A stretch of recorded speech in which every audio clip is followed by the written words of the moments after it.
Warning: the following podcast contains salty language that may not be appropriate for young ears.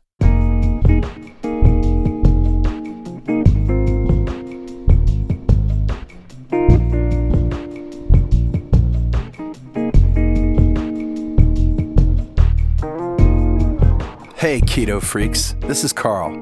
Do you or someone you know have trouble focusing? You know what I'm talking about. You sit down to read something, try to figure out your monthly budget, write that novel you've been putting off, or maybe you just can't seem to do one task at a time. Well, you may not know this, but I'm a musician as well as a software developer. Programming is a job that requires focus, long periods of uninterrupted work. It's hard. For them, and for you, I've created Music to Code By. This is music, yes, but it's specifically and scientifically designed to promote focus. Studies show that when math students were exposed to Baroque music between 60 and 80 beats per minute, they did better with comprehension and testing. So I created more modern music that is neither boring nor distracting, but falls within that tempo range. It's just the right mix. I also made the pieces 25 minutes long. That correlates to research that shows we all get brain fatigue after 20 or so minutes of hard focus. The result is thousands of happy customers. Now, you don't have to be a programmer to reap the benefits of Music to Code By. It has been known to soothe restless pets, calm fussy babies, and even help autistic kids relax and fall asleep. Listen to some free samples at musictocodeby.net.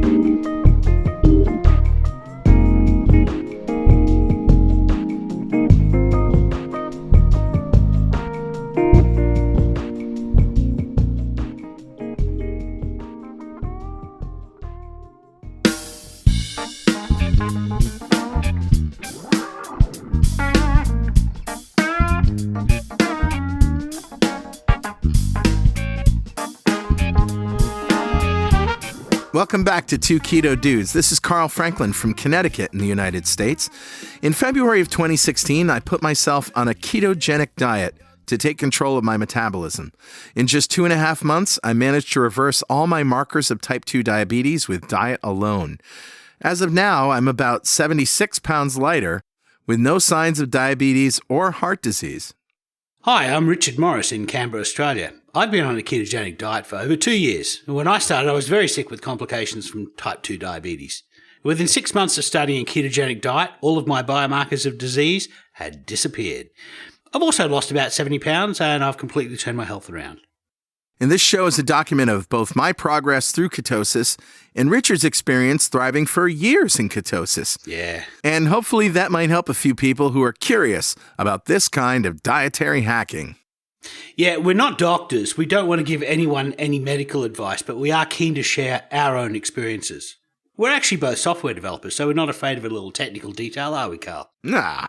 So we've done some research into our own deranged metabolisms and the science behind that. We hope to share some of that research. Where possible, we intend to put links in the show notes to cite the research supporting any claims that we make. You'll probably work out pretty quickly that we're both foodies. Oh, yeah. We love to cook and we love to eat.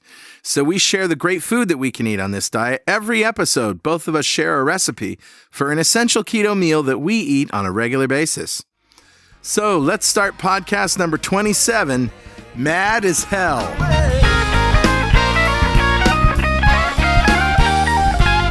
So Richard, do we have any corrections or apologies from last week's show? I think we're all good, Bat. Who the fun cares? Oh, wasn't he great?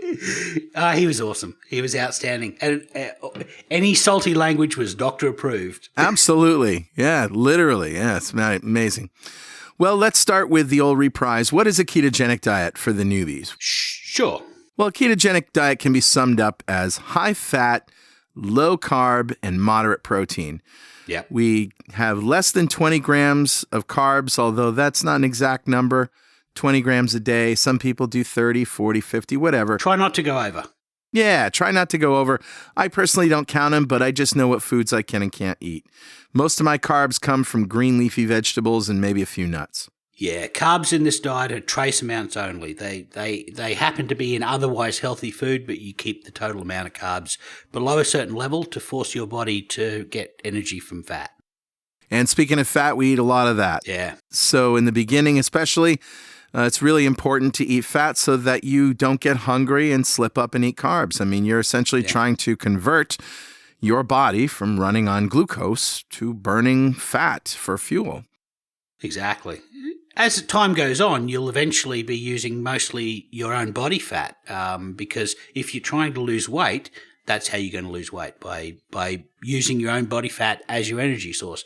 But to start off with, you need to train your body how to deal with fat, and the best way to do that is to give it a lot of it to eat. Exactly.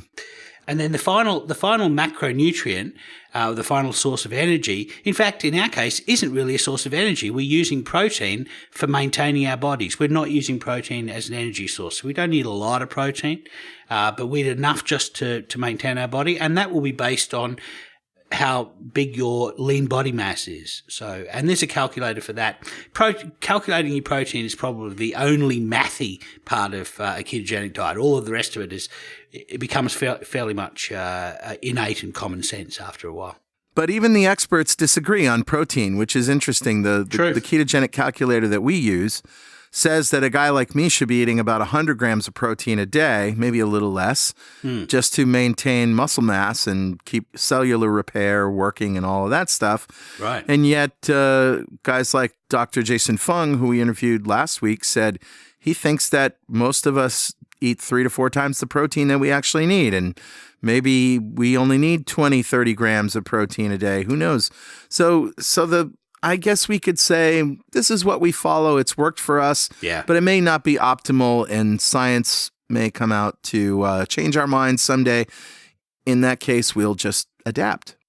And we're open to that. But in the meantime, you're going to have a lot of people telling you about their versions of the ketogenic diet, and that works for them. We're all unique. As we like to say in our Facebook group, we're all unique snowflakes.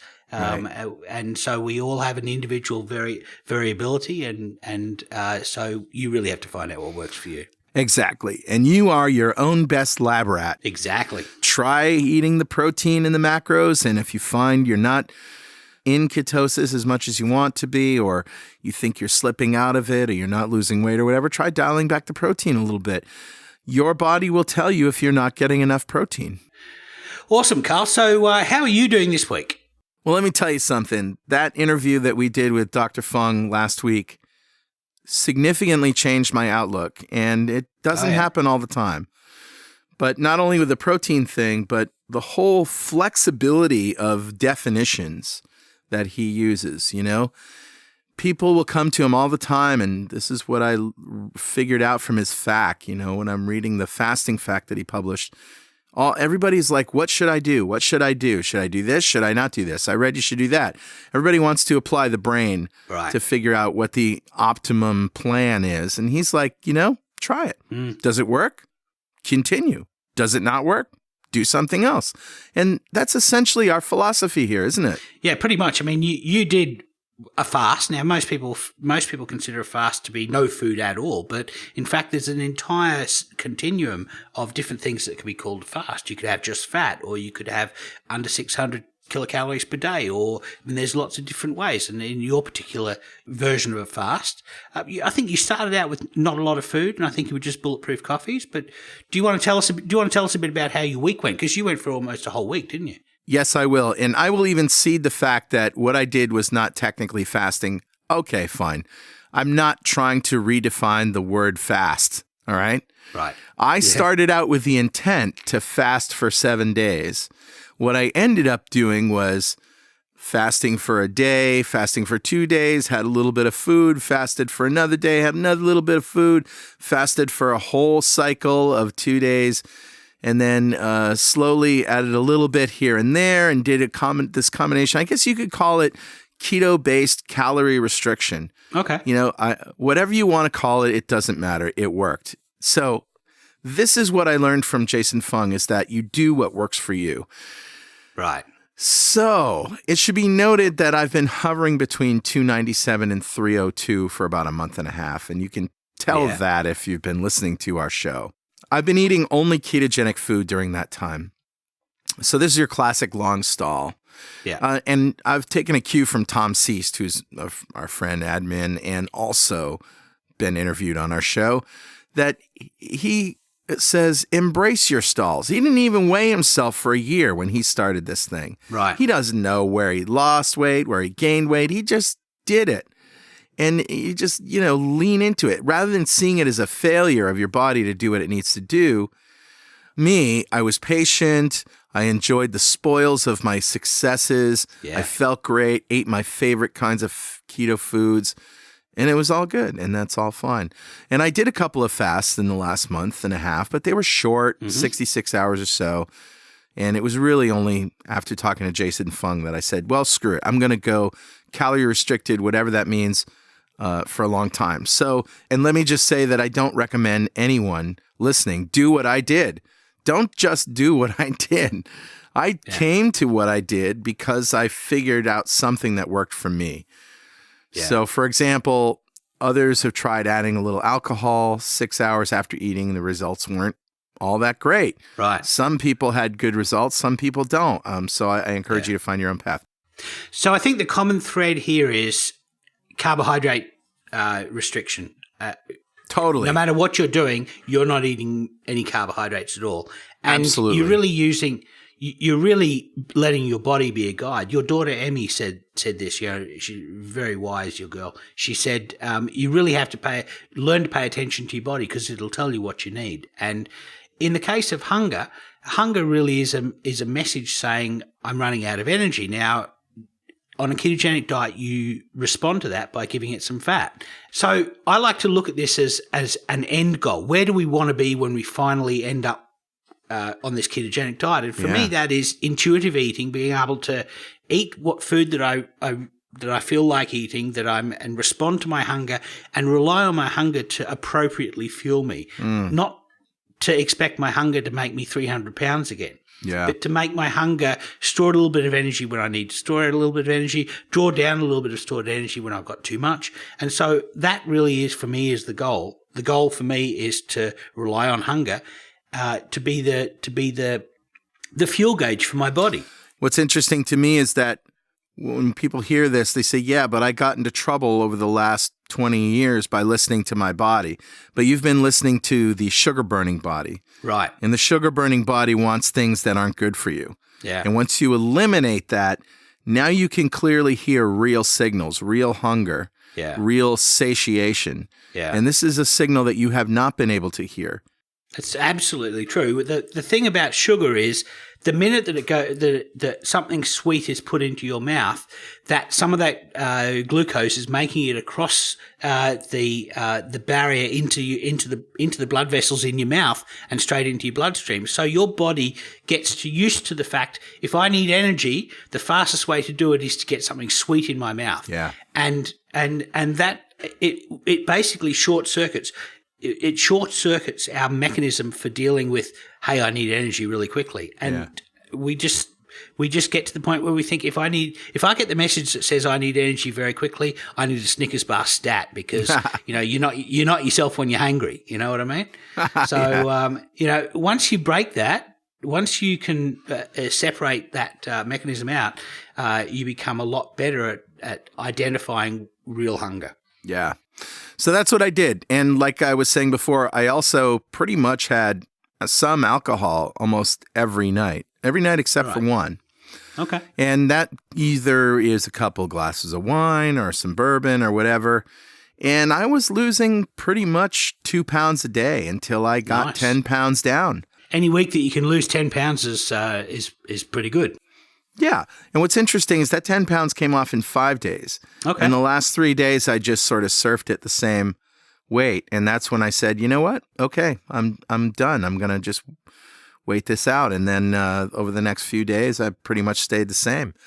Yeah. So I've leveled off. I've come to a new plateau, which is wonderful. Yeah. Congratulations. That is awesome. Thanks. So how did you do this week? I've had a great week. As you know, last week during our show, during the Jason Fung show, I was talking about the fact that I'd had new blood results. And they confirmed that I was no longer diagnosable as insulin resistant. My fasting insulin rates were down from 20 to 13. Wow. Which is it's still high normal, but hey, I'm normal. Yeah, right. So, this is the third of the impossible diseases. I mean, we are told that diabetes is an exclusively progressive disease. Once you get it, it only gets worse. Right. Well, I was non-diabetic within 5 months of starting a ketogenic diet. Yeah. We're also told that non-alcoholic fatty liver disease only ever progresses. In fact, the instances of remission are so rare that doctors say that it never goes backwards. Well, mine went backwards. I have a CAT scan that shows a fatty liver, and another CAT scan that I did 2 years after starting keto, where the pathologist was arguing with my doctor that there is no way that I was type 2 diabetic because I showed no sign of it in my liver. Yeah. And the third thing is insulin resistance. You're told you're born with insulin resistance. It will only get worse. Your insulin level, once you start eating a large amount of carbohydrate and you start living this lifestyle, your insulin resistance will get worse. Your compensatory hyperinsulinemia will only get worse. Well, in fact, over the past 3 months, by adding in a 3-day, 72-hour fast once a month, I've been able to reduce my fasting insulin, which is not a complete reversal of insulin resistance, but I'm non-diagnosable as insulin resistant. That's right. And, people have said to me, oh, yeah, but if you go back to eating carbs, you're going to be diabetic again. That was the case when I was born. Yeah.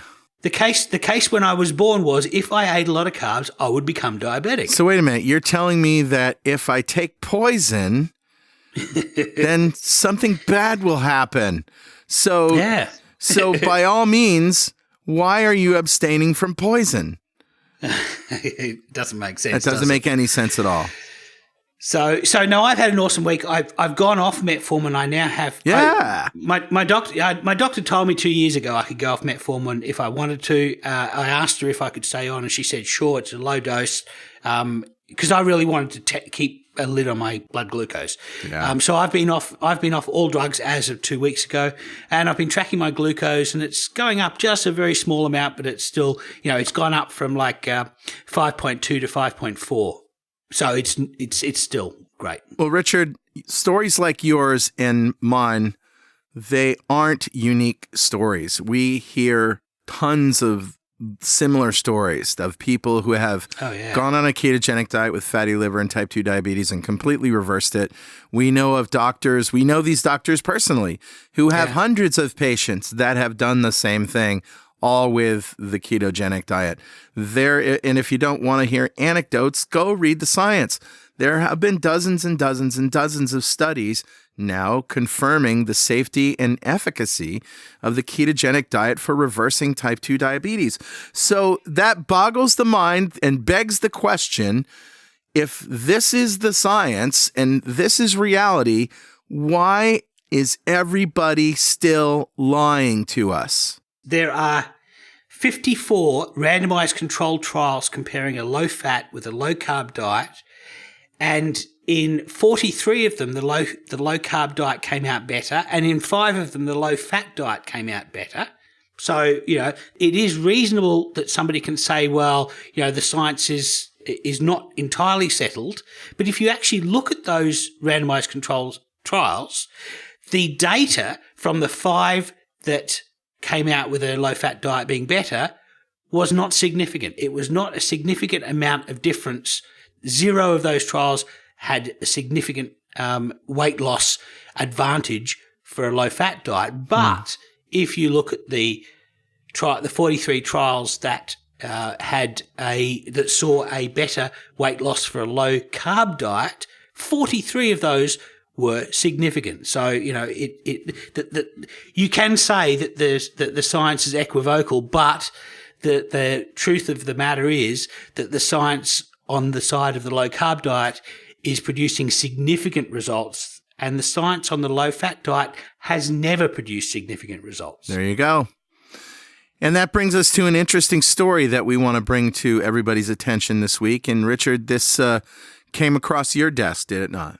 So that we mention at the top of every show that we're not doctors. it's not really a disclaimer as much as a suggestion to get your own doctor involved into your own health and engage with them about the diet that you're about to do, especially if you're on medication for glucose control.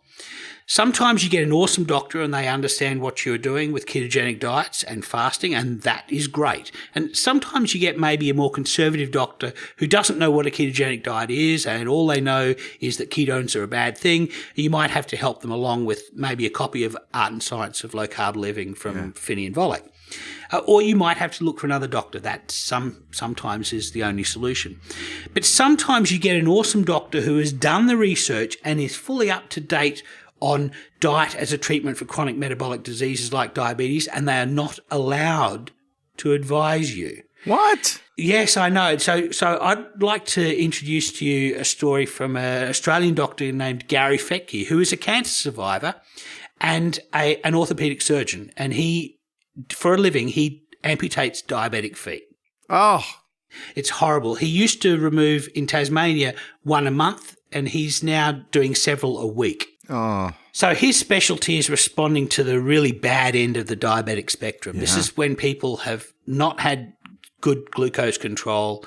They've been treated with pharmaceuticals and lifestyle interventions that haven't worked, that haven't managed their glucose properly. And by the time they get to him, the damage to their vascularization means they're only going to lose more and more limbs. And it's you start losing toes, you start losing fingers, and then you lose whole hands, whole feet, and eventually you most likely have a cardiovascular disease that will terminate your life early. So diabetes is a horrible, horrible disease. If you're dealing with that end of the picture, then you must only look at this in frustration at the system that's generating so many diabetics. All of a sudden, from the 70s onwards, we're producing so many diabetics. It's outstanding. In Australia, every week we amputate 80 diabetic feet. And in the UK, it's 135 diabetic feet every week. And in the US, I haven't been able to find exact statistics, but it looks like about 1,600 diabetic feet every week are being amputated in the US. So Gary Fettke is at the end of this entire process of diabetic feet. Yeah. Now, the Australian Health Practitioners Regulatory Authority advised him in 2014, in particular, that he does not provide specific advice or recommendations on the subject of nutrition and how it relates to the management of diabetes or the treatment and or prevention of cancer. Now, for 2 years, he's been dealing with this. It's been in secret. He wasn't able to know who his accuser was. He was basically told, if you want to keep your medical license, you're not allowed to talk about nutrition. And has he been treating his patients with a ketogenic diet? Yes, Gary has been advising patients to, when they first come to him, if they are overweight, this is not just diabetics, but anybody who requires knee surgery or anything like that, if they are overweight, he advises them that if they remain overweight, that the surgery won't help them. And he gives them advice on how to lose weight. As part of his preoperative care is to get the person's weight down so that orthopedic surgery is successful for them. And he advises the high-fat, low-carb diet? Yes, you can find him all over social media, on YouTube, for example, giving presentations on carbohydrate limitation as a dietary approach. Wow. He is extremely erudite. And when I first started, there was a lot of doctors who were obviously low carb proponents. Yeah. The people who'd written books about it, people who were involved with the Atkins group. At the time, I felt these people had an ulterior motive, and I couldn't entirely trust what they said was accurate without independent support by other doctors. Right. And I refer really to doctors like Ted Naiman and Gary Fettke and Ken Sakaris and a bunch of other doctors who had no reason to say that low-carb diets were inappropriate. Right. They weren't selling bars or anything, or they weren't selling candy bars to help you lose weight, and they weren't selling exogenous ketones or whatever. These were just doctors who dealt with the problem at the coalface and identified the problem early and have been trying to give us a solution. Yeah. And literally, it was people like Gary Fettke saying this about their diet that encouraged me to get onto it. Now, as you know, I've already saved my own life. You saved mine. There you go. And you and I are both saving other people's lives. I mean, we have thousands of people in our Facebook group, for example, who tell us every day their diabetes is reversed. So his wife, Belinda, is taking over the nutritional part of his blog, which is nofructose.com. Mm-hmm.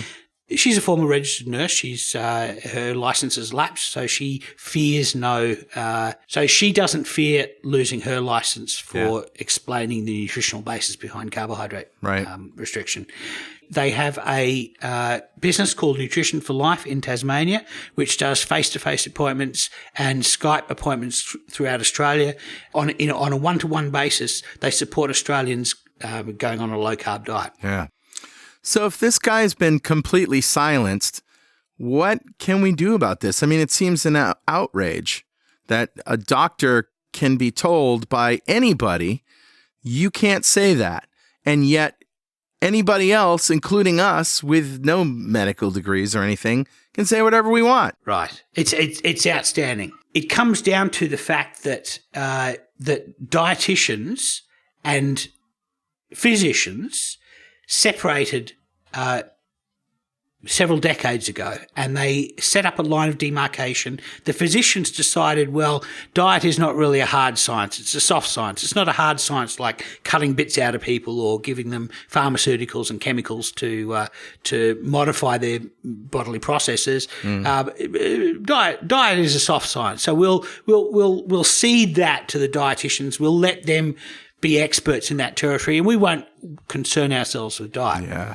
But the problem is that the doctor's responsibility to first do no harm is to identify the basis of your disease. The basis of a metabolic disease is diet. Yeah. It's your metabolism. It's how you're fueling it. Yeah. And so doctors can't get away with saying we're not going to be involved with diet, because diet is the most critical aspect of a metabolic disease. And this particular metabolic disease, diabetes, is a tsunami that is going to overtake our Western nations. It already has. And in fact, the biggest problem, I think, is maybe subtle, but it's absolutely there, and it's the economic incentives. You know, oh man, now I'm just getting angry. I started out angry on this, so I apologise. Look, I'm going to leave the story of Gary Fettke for now. We're going to hopefully come back and go into more detail about it. Right. But this is not the first time that this has happened. This happened with Tim Noakes in South Africa. He's still going through a trial that's gone on for over 2 years, where in exactly the same sort of circumstance. But the only thing with Tim Noakes is that the forces arrayed against the advice to go low carb were stupid in that they allowed it to be an open trial. And so that basically gave Tim Noakes a platform to explain exactly the science behind it. Yeah. And, Gary Fettke wasn't afforded that. He wasn't even told who his accuser was. He was basically told there's been a complaint and you're not allowed to know who made the complaint. And basically we will not allow you to talk about nutrition. We will not allow you to talk about the basis of the metabolic disease. Back in your box, Gary Fettke, and just cut people's feet off. Well, we're going to have to put our anger down for a few minutes because we've got some mail. We're justified and we don't need no alibi. Mail. Okay, so I've got a question that came into our Facebook group. And if you want to join us on Facebook, there's over 2,000 people there already. A couple of weeks ago, there was only 1,000, so it's growing in leaps and bounds. It is. And you just go to fb.2keto.com to join us on Facebook. So this question's from Ryan Swartz, and it was a question for my type 2 diabetic friends. My father-in-law is type 2, and he eats like complete dog do. That's not exactly the word that he used, but yet he thinks that when he eats sugar and then takes metformin or something else, his sugar in the morning is lower than normal, that he's doing just fine. It's very irrational, and he doesn't care. Really, for example, he had a pizza for dinner with 2 root beers and a piece of cake for dessert. Took his pills and his sugar was normal in the morning. what are the long-term consequences of this? We have young kids who want to have their grandfather around. Yeah. And I've See it heard all this the time. over and over again. I see it all the time. I guess the first question is, what is his average glucose over 3 months? And that's known as the HbA1c test. He might be hitting the ideal glucose point when he tests every day, but his glucose might be swinging wildly during the day. So the HbA1c will tell you what his average is. And you can actually use the average glucose control for a person to determine what their outcomes are going to be. Yep. If he's controlled with pharmaceuticals, he's probably up around 6.5 or 7. And that's really where doctors will tell you they want you to be between 6.5 to 7. Yeah. Now, as a type 2 diabetic eating a low carb diet, my HbA1c is 5.2%. And I'll link in the show notes charts that show you their hazard rates for strokes and heart attacks as their HbA1c goes higher. But for example, if his HbA1c is 6.5%, he is twice as likely to have heart disease than if it was 5%. Wow. He would also be 3 times more likely to die of a stroke than if it was 5%. And he would be twice as likely to die from any cause in any year if he had 6.5 as compared with if he had 5%. Wow. That's huge. It's a massive, and Ryan says that, his father-in-law is proud that he's got 7.5 millimoles of sugar reading. Well, he may have an HbA1c up around 7.5%, which my charts don't even go that high. Now, his father-in-law says this is exactly the range that his doctor wants to see. And I would respond that, of course, that's exactly where the doctor wants to see it, because doctors have blunt and imprecise tools for fighting high blood glucose. If they give you too high a dose, they run the risk of your glucose overshooting and going too low, which could put you into a diabetic coma. They wouldn't want that. They wouldn't want that, no. It isn't good for a doctor's malpractice insurance premiums to be regularly medicating their patients into comas. So they want you just high enough so that, you'll last for several years. Yeah. And not too low that you run the risk of diabetic coma. Exactly. And so they aim for close enough, 7% HbA1c, or between 7 and 7.5 millimoles per litre, or in the US form, that's 125 to 135 milligrams per decilitre. The thing is, every 1% increase in HbA1c is a 23% greater risk of a foot amputation. And that's quite a risk that a doctor is taking with your dad's feet to get himself a lower insurance premium. Well, I'm getting more angry by the minute here listening to these stories. It's just really pissing me off today. This is a message that also showed up on our Facebook group from Janice Sternfeld. And she was sharing her friend's photo. And this friend's name is Donn, D-O-N-N. And someone posted the school lunch menu from my elementary school days back in the mid-'60s. And this is the U.S. Department of Defense dependent schools on the island of Okinawa. Wow. Not exactly low carb or keto, but real food and no desserts. Whole milk, nothing low fat, and we were so skinny.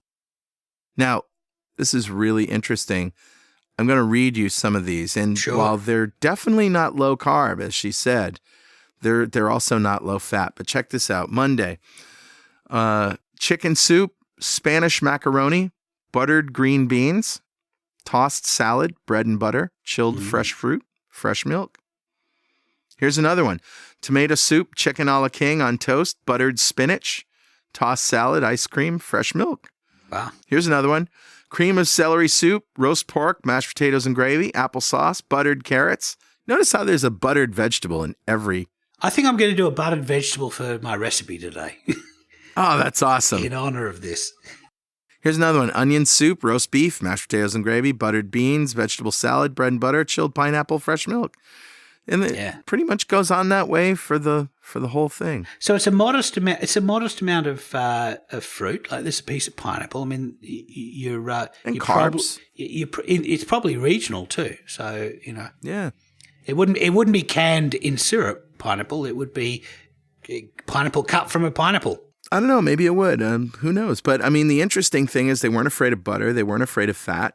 Yeah. And then as she said, everybody was thinner and happier back then. Yeah, no low-fat milk at all. Nope. Yeah, Nope. all full cream milk. Wow. No soda. Yeah, right. Yeah, exactly. I mean, incredible. Incredible. So and that was in the 60s. That was before we started all this low-fat craze that exploded us all. Well, thank you, Janice. Richard, let's do one more. Sure. I've got a message here that was on our Facebook group. It was from Paul A. Mastrangelli Jr., and he says as follows. Okay, as a stroke of luck, I had a follow-up visit with an endocrinologist today for an unrelated matter, and he agreed to administer the insulin assay test. Unfortunately, he was just intending to perform a single-point insulin test, though. After some discussion, he did agree to do the insulin assay, but I needed to provide him the protocol. My reaction was, I'm looking for an insulin assay test, thinking it should be something standard. After scouring the Two Dudes site and reviewing references for both from the site and from others, I found that this is a test administered very differently for different needs and at the discretion of different doctors.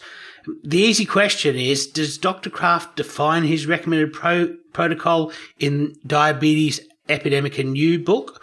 Or if not, the tougher question may require a doctor to answer, and that is, should the protocol as outlined in 2.2.1, this is in Catherine Croft's paper on her analysis of Dr. Kraft's data, and he's asking, is that protocol as outlined in that paper the appropriate one? And he has been directed to provide a one-page document after initially trying to provide the why hyperinsulinemia matters article. Now it's you shouldn't have to do homework to get a basic test, but I think the ideal person to answer this could be Ivor Cummins. So, Carl, do you think we could get Ivor involved?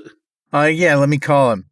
Ivor, are you there? Yes, I am. Hello, Carl. Hi, how you doing? Not too bad, and yourself?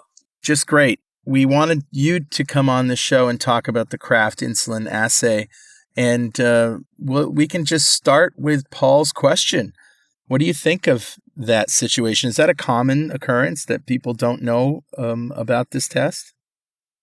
Well, absolutely. It's very common because one of Kraft's points was for many years he's been trying to get this known. It's the earliest laboratory diagnosis for diabetes, and you may be able to pick up diabetes 20 years or more before you get the diagnosis. Is this something that anyone can do? Why is it so secret? Is it complicated?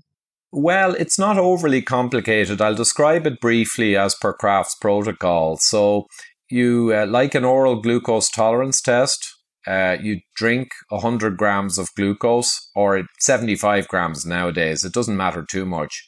But then instead of just measuring the glucose regularly in your blood after drinking the glucose, you measure the insulin. And this is very important because the way the insulin behaves in response to the glucose you drank is much more important and gives a much earlier signal of dysfunction than the glucose does. So Kraft discovered this in the early days of insulin measurement. He realized after doing 500 or 1,000 people this way, and what he did was they drank the glucose, and at a half an hour later, 1 hour, 2 hour, 3 hour, and 4 hour, he measured their blood insulin. And he got the pattern of insulin response over 5 hours in a graph. And after doing 500 or 600 people, he realized, wow, there's very distinct different types of people. And there were 5 different patterns. And he realized from his research and from doing thousands more people, that there was only one pattern 1, which actually was healthy and non-diabetic. There were many patterns that actually he realized were essentially diabetic. So is he saying that pattern 2 leads to pattern 3 leads to pattern 4, which leads to pattern 5? So like once you're on the treadmill, you are, if you don't change any of your dietary habits, that you're doomed to diabetes? Broadly speaking, yes, that when you have pattern 2, 3, or 4, you are essentially diabetic. And he called it diabetes in situ, or occult or hidden diabetes, because most of these guys would all have an okay fasting glucose, but physiologically they were diabetic. And yes, if you keep that going, eventually you will generally fall off the wagon and your blood glucose will go out of control. And that's when the world will recognize you as diabetic. But that's very late. Right. And the damage to your body is happening long before the world will recognize you with glucose as diabetic. As soon as your insulin goes up, you start getting that damage to your blood vessels, don't you? That was exactly his point, that when you're hyperinsulinemic, you are beginning the damage. So why not do his test, catch it? And a very interesting thing was he himself knowing this over 30 years, and he did 16,000 people with this test. So he had no doubt. Yeah. And it's a 5-hour test kind of sitting in a hospital ward, and taking 7 or 8 blood measurements. But he realized that if you did this test, you could catch people really early. And then he also knew how to fix it, because he had patients back in 1972 where he took them from the bad pattern, 2, 3, or 4, and brought them right back down to a good response. Wow. Yeah. What he did was a few months of low carbohydrate treatment brought their pattern back into line. This is blowing my mind. And yet another story of how we knew carbs were a problem and we knew how to cure diabetes in the 70s. And yet this is ignored. We knew it in silos. That's the problem. It was known in silos and the information couldn't penetrate. Exactly. So medicine is essentially siloed. Where I work in engineering with large complex programs, you must have integrators. So that's a crucial role. And these are engineers who know all the different areas and they spot the major issues and they integrate. And without them, we'd be gone. But in medicine, they're all specialized, stratified, and there don't seem to be any integrators. Now, Kraft was an integrator because he took endocrinology, nuclear medicine. He was a pathologist also for all the heart autopsy. Wow. So he was an integrator and he researched and he put all the pieces together. However, when he began to try and tell people this, no one wanted to know. Cholesterol was already well on its way to becoming the big baddie. And it's important for people to know that cholesterol is really, it's taking orders from insulin signaling and hormonal signaling. It's kind of a proxy for the real stuff. Right. There is truth in cholesterol measures when they're off. It means something's going on, but overwhelmingly, it means something wrong with your insulin signaling. So Kraft realized the core. But of course, no one would listen to him because insulin was complex. It was new. Cholesterol was established as the thing. And basically, no one wanted to even consider that carbohydrate could be a problem because they told everyone that fat was a problem. I also think they were all addicted to carbs. Yeah. Everyone was addicted to carbs. The industries pharmaceutical had got behind cholesterol. Food had got behind cholesterol. I mean, you could lower your cholesterol with vegetable oils, which are cheap as chips, Yeah, literally, yeah. Everyone was invested in cholesterol. Simple hypothesis, incorrect, of course. And all the foodstuffs had gone that way.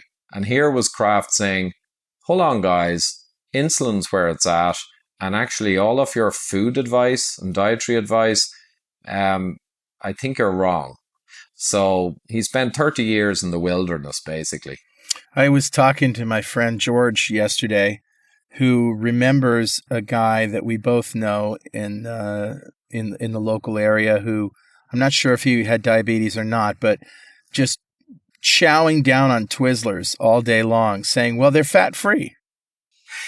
That's the craziness. We interviewed a few guys in San Diego, actually, but Vinny Tortoric we caught in LA last week, myself and Dr. Gerber, and we interviewed him on Malibu Beach. And he was saying that these cookies were coming out with 600 calories in a bag, and they were fat-free. So people are almost thinking, wow, well, it's only 600 calories. They're fat-free. So basically people were eating the whole packet. Yeah, like a free pass to ruin yourself. Exactly. But once that ship set sail, as we know, the last 30 or 40 years have been what they've been. And now we can look around us and see what's resulted. So I first learned of this from Richard, who posted a video interview that you did with Dr. Kraft last year in 2015, in July, I think, right? July 15, yeah. And he was 94, 95 years old? Yeah, I think he was 94 then, 95 now, yeah. Yeah, and how is he doing? Have you seen him lately? Yeah, I dropped in on him on my way to New York last week for an evening, and I got around 90 minutes of footage as well after having dinner with him. So Dr. Kraft was a medical captain in World War II. He had some great stories about the initial age of antibiotics. He was there.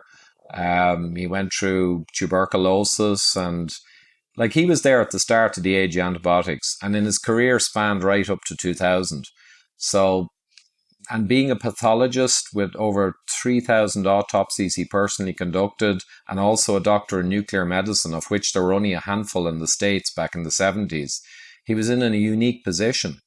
So he's an extraordinary man, and he worked all this out. And I might just briefly go back to the question, Carol or Richard, from the viewer. Sure. Or the person who wrote the letter in. So yeah, this 5-hour test is quite complex, and it's requires a lot of investment of time. So there is a quick way to do it. So rather than doing 5 hours or 6 or 7 measurements of insulin, the really important one is the one that 2 hours after you drink the glucose. So Kraft clarified from his statistician, from his 16,000 people, that really if your 2-hour insulin, 2 hours after drinking the glucose, is below 30, you're pretty much highly likely to be fine. And if it's above 40, you're pretty much highly likely to have the problem. So it's a very easy way to do the test. Now, if you're between 30 and 40, okay, maybe you get a 3-hour and a 4-hour later and you look deeper at the patterns. But for the vast majority, below 30 at 2 hours or above 40 gives you the answer. So you could take a drink of pure glucose, 75 mils or 100 mils of pure glucose 2 hours before going to get a regular blood test. And as long as insulin was on that test, the doctor need never know why you're getting it. It's exactly what I was going to recommend, Richard. Yeah. Exactly. And that's exactly where I went to originally, because if you talk to your doctor about this, and like Paul, he probably won't know what you're talking about. I mean, to most doctors, insulin is a drug you have to give diabetics. They don't really know anything about insulin metabolism in the body, the signaling system, leptin, ghrelin. You know, they, in fairness, they don't really know. So if you ask for an insulin test, the most they'll expect is a fasting insulin. You just fast, right, you get an insulin. But that's very noisy. So yeah, a high fasting insulin is bad. But, you know, a lot of people with a highish one are okay. A lot of people with a low one are not okay. So it's noisy stuff. So the easiest way with the doctor is you don't need to say anything at all. You take 75 grams of glucose in a drink, and then at 8 a.m. you drink it, because you know at 10 a.m. the doctor's going to take a blood draw, and he'll just take an insulin, a fasting insulin. He won't know you've drunk the glucose, and when the result comes back, he's going to get a shock, because he's going to say, wow, your fasting insulin is 22, and then you'll smile and say, don't worry about it, doc. It's under 30, I'm good. Give me a couple days, I'll turn that around. Watch this. Exactly. And it makes it easier because you don't have to get into all the explaining. Now, if you're a little late, so say the doctor 10 a.m. appointment and he's going to draw at, say, 10:10, well, you drink at 8:10. If he's off by 10 or 20 minutes, so you get delayed, I have an Excel sheet to kind of interpolate back, but you probably don't want to be a mile off. Roughly 2 hours, though, be okay. Wow. And is there anything that you can do just with a regular blood meter, a blood glucose meter? Well, the interesting thing is, from Kraft's work, of the people who failed his test, the early test for diabetes, around 90% of those guys had an okay fasting glucose. Wow. So a fasting glucose is not much good unless you really know what you're doing. An oral glucose tolerance test you can do with a simple meter. So you can drink the 75 grams and check yourself at 1 hour, 2 hour, 3 hour. And that's pretty good. But around 50% of people who failed Kraft's test would pass an oral glucose tolerance. So you can, with a simple glucose meter, do an oral glucose tolerance test, and it's pretty good measure to do. But you could get a false positive. That's exactly the problem. So a low carber will tend towards getting an apparently bad result in their glucose tolerance. And that's confusing. The beauty of the insulin is, A, it's way more specific, way better, but also a low carber will not get a false positive. They get a low insulin. Why don't we have insulin blood meters like we have glucose meters? A huge question that's asked a lot. So glucose is a large molecule with a very simple method to electronically measure it, little meters. Insulin needs an immunoassay, and it just needs exotic equipment.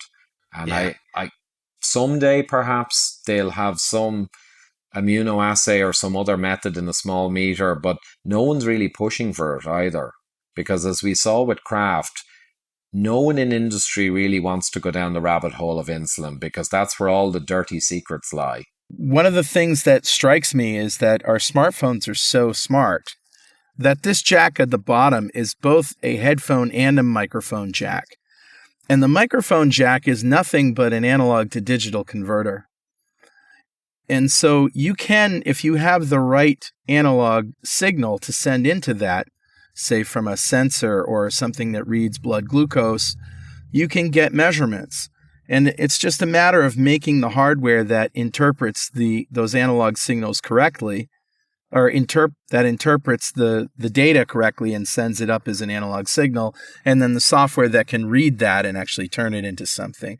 So I can imagine a future where not only do we have, and we probably have them already, iPhone glucose meters, but iPhone and, Android phone, whatever, smartphone insulin. Immunoassays, yeah. Assays.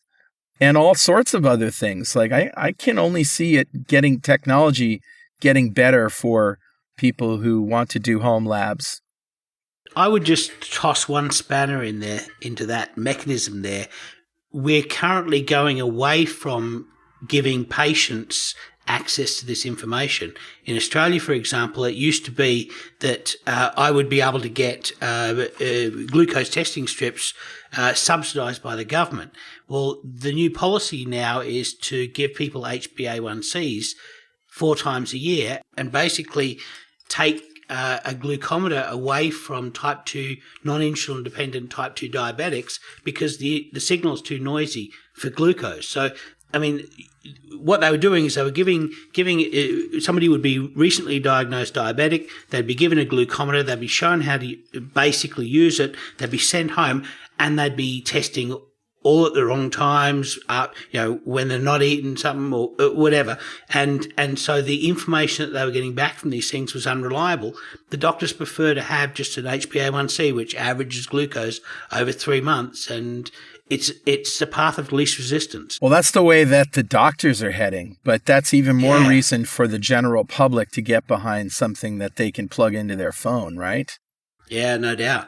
Exactly, and that's actually quite worrying. I can understand why, for cost purposes and all the other problems, but ironically, whatever about insulin, type 2 diabetics obviously need to be going low carb, and they need to be eating to their meter and using a glucose meter and tracking and always keeping their blood glucose under control. And like, as you know, in engineering, you need kind of point of use, localized, short loop feedback control. That's a great system. Yep. I mean, imagine a production line that, instead of measuring temperature constantly and controlling it carefully in a temperature sensitive process, imagine you said, okay, well, every 3 months a guy's going to come in and measure the temperature. It's absurd. It is, absolutely. Yep. Yeah, but in this case, the Diabetic Association in Australia has recommended this new way of doing things because for them it's easier to pharmaceutically get you to an HbA1c around 7 to 7.5. A doctor doesn't want to go much lower because of the possibility of medicating you into a diabetic coma. So, once you get down to 6 or 5.5, they start freaking out. If my medications are slightly wrong, or this patient's just, is just slightly incorrect, then they could be in a diabetic coma. And so out of an abundance of caution for not putting people into diabetic comas, the Medical Association and the Diabetic Association are willing to let me as a type 2 diabetic have an HbA1c of between 7 and 7.5 instead of my current HbA1c, which is 5.2, which I manage because I eat to my meter. Richard, this is the other side of the technology sword, isn't it? Right? We tend to think that we have more power in our intellect and as doctors to prescribe the right medications and technologies and all of these things. And because the body is obviously too stupid to do it by itself, right? And this is exactly what Jason Fung talks about all the time. Let the body do what it does. Get out of the way. Stop with the medications. Just eat the right food and everything will work itself out. Well, in this case, a 2 to 2.5% increase in HbA1c increases my chance of a foot amputation, increases the chance of me becoming blind, requiring dialysis, a new kidney, and cardiovascular disease. Yeah. And they're willing to take that risk with my organs in order to lower their insurance premiums for the possibility that they might put somebody into a diabetic coma. So, as far as I'm concerned, a glucometer is the greatest invention ever for diabetics, all kinds of diabetics, and It gives us power. It literally gives us power. And as long as you know how to use it, right? I mean, this is the thing they're afraid of. A lot of people don't wash their hands before they prick their finger. And, you get it dirty or there's some sugar on your finger or something like that, and you're going to get wacky results. Yeah, exactly. So, and the other thing is that all of these people, and as this Kraft pointed out so clearly in the interview, and you can Google Fat Emperor Kraft with a K or Ivor Cummins, you'll find it. But he pointed out that unfortunately they don't understand diabetes, and they still don't. Back in the 70s, they thought it was a disease of high glucose. Now, glucose is only listening to the orders. It's a disease of high insulin, type 2. Yeah. And he said even in the 60s and 70s, when it came up, they just could not believe. They firmly believed it was a disease of high glucose. And he said, amazingly, to this very day, that mistaken belief exists, that it's a high glucose disease. And it's not. It's a high insulin disease that leads to a dysfunction in signaling that leads to your glucose going out of control.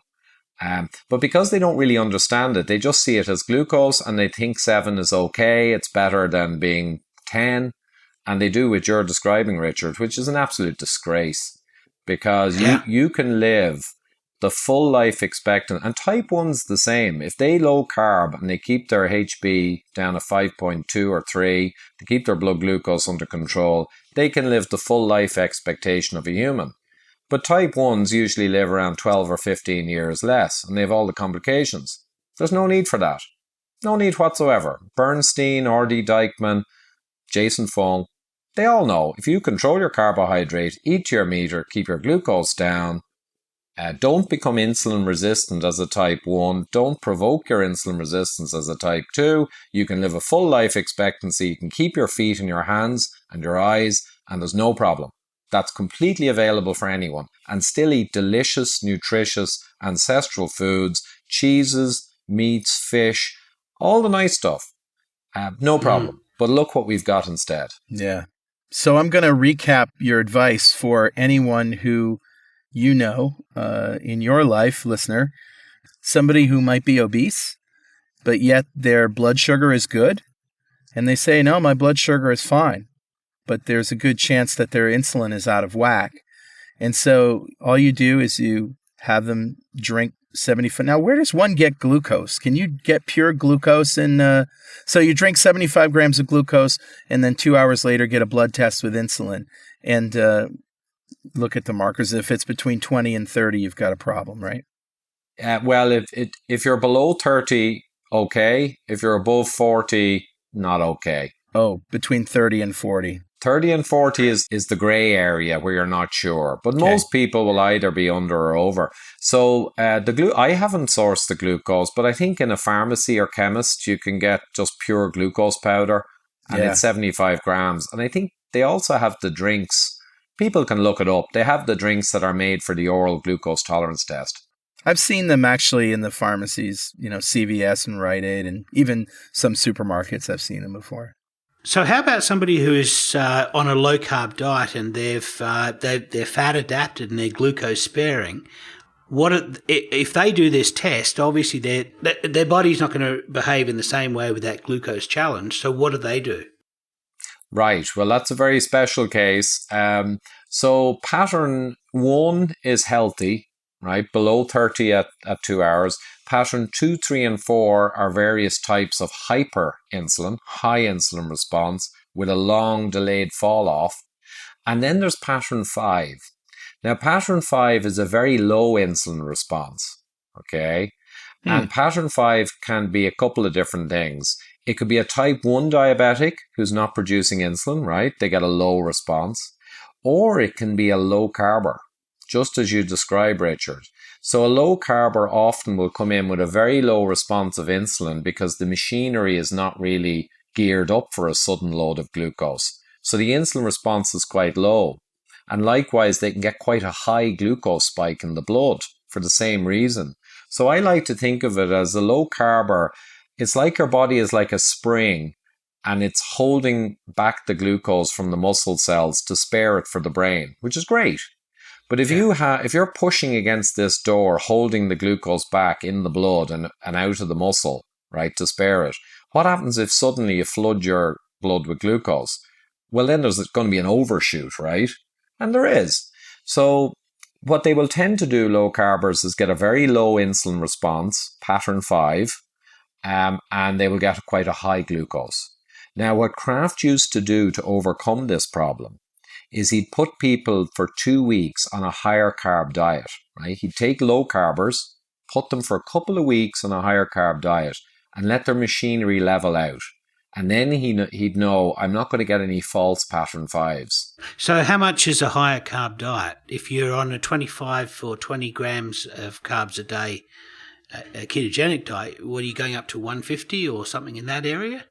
Yeah, I can't remember the exact figure, but a couple of hundred. You're talking about a classic standard pyramid diet, couple of 100 grams of carbs.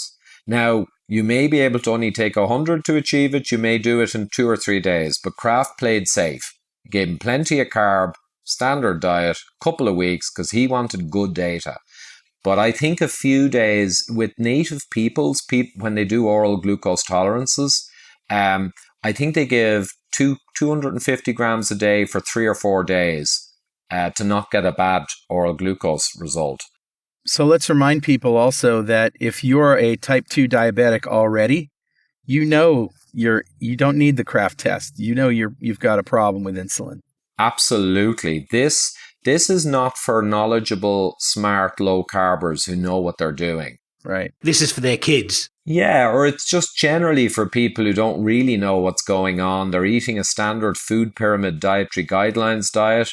They've got a cult or diabetes in situ. And this test will show you, hey, you've got diabetes on the way. Whereas most low carbers know exactly what they're doing. They're doing everything right. They don't really need to do a Kraft test. They can do it. Be nice. You see yourself come in with pattern 5. You say, way. But it's more for the people who aren't sure, who are eating a mixed diet and don't know where they stand. So let's say you're an obese person and you're listening to this and your glucose is good otherwise. You do the glucose test, without your doctor knowing. You get an insulin test 2 hours after taking the glucose, and it does come back 40 or higher. So you're in the danger zone.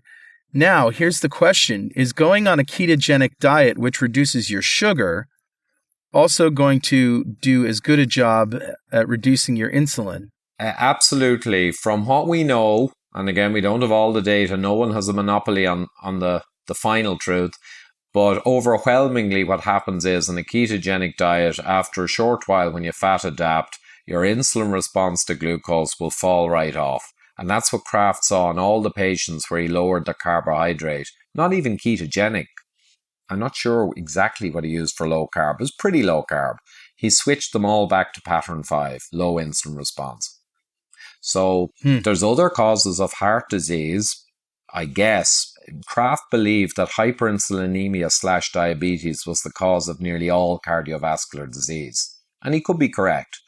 But I'd like to hedge and say, if you fix your insulin response and you get out of diabetes, I think if your omega-3, omega-6 ratio is really poor, you may still get atherosclerosis. If your vitamin D is in the toilet, you may still have problems with inflammation and endothelial distress.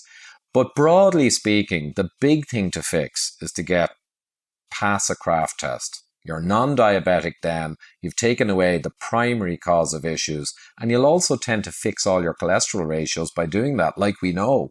Triglycerides down, HDL up, ApoB over ApoA1 in the advanced tests, they're all going to go to the right place. And all your liver enzymes on a low-carb diet, your GGT or ALT, they're all going to go right down.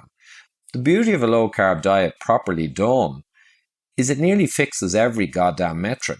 As we saw in Professor Volok's work, Jeff Volok, his study of around 10 inflammatory markers and all the cholesterol metrics on a whole bunch of overweight pre-diabetic men, every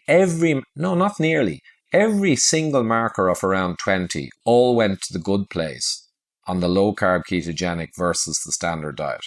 Yeah. I mean, it's outrageous. It's outrageous. And it's almost embarrassing, as Richard Morris says, how many spoils of health we enjoy as keto low carbers.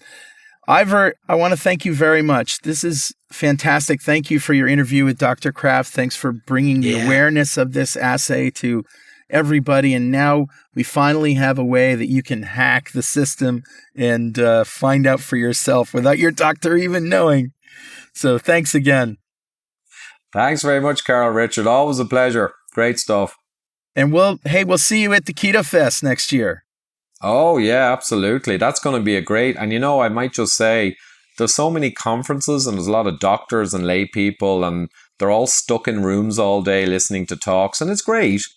But I mean, this is a fantastic idea to have some fun and get out there and have a festival. So that's going to be my favorite one of 17, I think. All day bacon bar. Hey, woo. We're going to turn an entire town in America keto for an entire weekend. We have the mayor involved. We have all the restaurants involved. This is going to be fun. It's already starting. Yeah. Excellent. Bye, guys. Thanks again. We'll see you later.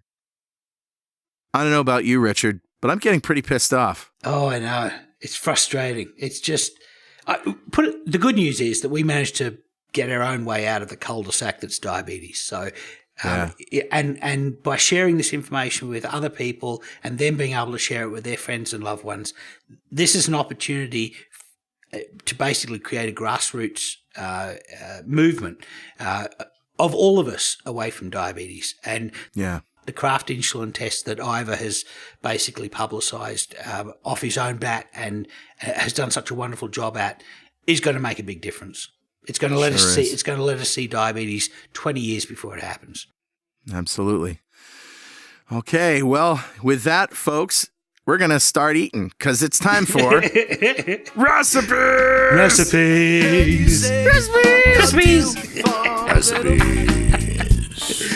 Okay, I'm going to go first. I have. All right. So I'm inspired by Janice's mail about her school lunches, where every meal seemed to have a buttered vegetable. Right. Well, I've discovered a way of butter poaching cauliflower, which is awesome. What? Yes, I know. So what I do is I get a head of cauliflower and I basically carve off florets with a small knife. So I'm basically creating small little packets of cauliflower. And I put them in the microwave, just don't need water, just put it in the microwave for a minute to basically soften them.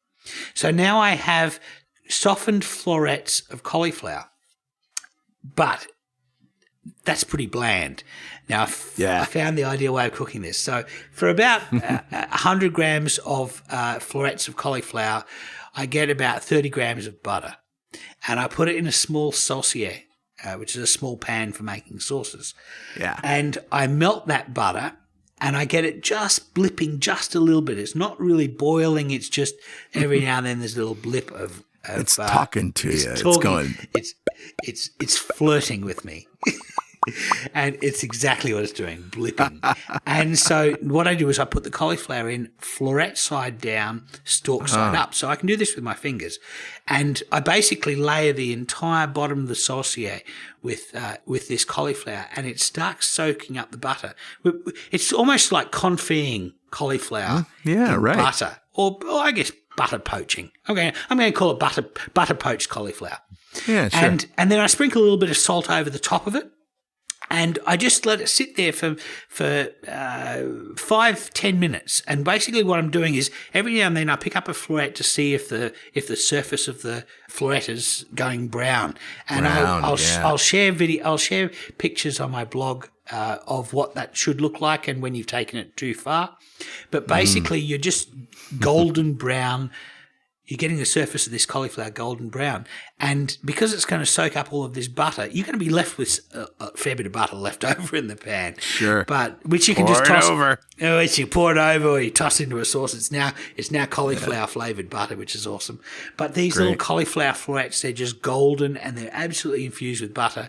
And you know, it's little pots of keto goodness, and this is how we like to have our carbohydrates, in trace amounts and with lots of butter. Yeah, exactly. Well done, sir. That's my recipe. So what have you got for us, Carl? Well, this one comes from our good friend Brenda Zorn. She was on show 21, I think she was. Yep. Yeah. A good friend, and she's also an admin in our Facebook group, and just an unwavering inspiration for us all. Sure she is. This was posted today in the Facebook group, coconut flour cheddar drop biscuits. Now, I haven't made these, but like I told you before, I don't even need to. I can tell from what they're made from that they're awesome. Yeah. So a biscuit is otherwise known outside of America as a scone. We would call it a scone. The Brits call it cookies biscuits. That's we it. call them so cookies, they call them biscuits. Yeah.